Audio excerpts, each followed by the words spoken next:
ألم تر أن الله يزجي سحابا ثم يؤلف بينه ثم يجعله ركاما فترى الودق يخرج من خلاله وينزل من السماء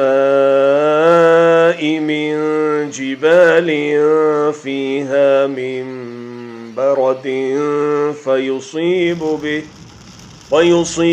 به من يشاء ويصرفه عن من يشاء يكاد سنا برقه يذهب بالأبصار।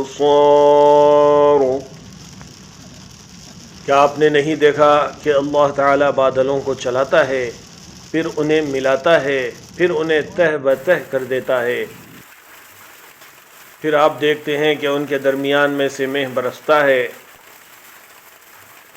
वही आसमानों की जानिब से ओलों के पहाड़ में से ओले बरसाता है, फिर जिन्हें चाहे उनके पास उन्हें बरसाए और जिनसे चाहे उनसे उन्हें हटा दे। बादल ही से निकलने वाली बिजली की चमक ऐसी होती है कि गोया अब आँखों की रोशनी ले चली।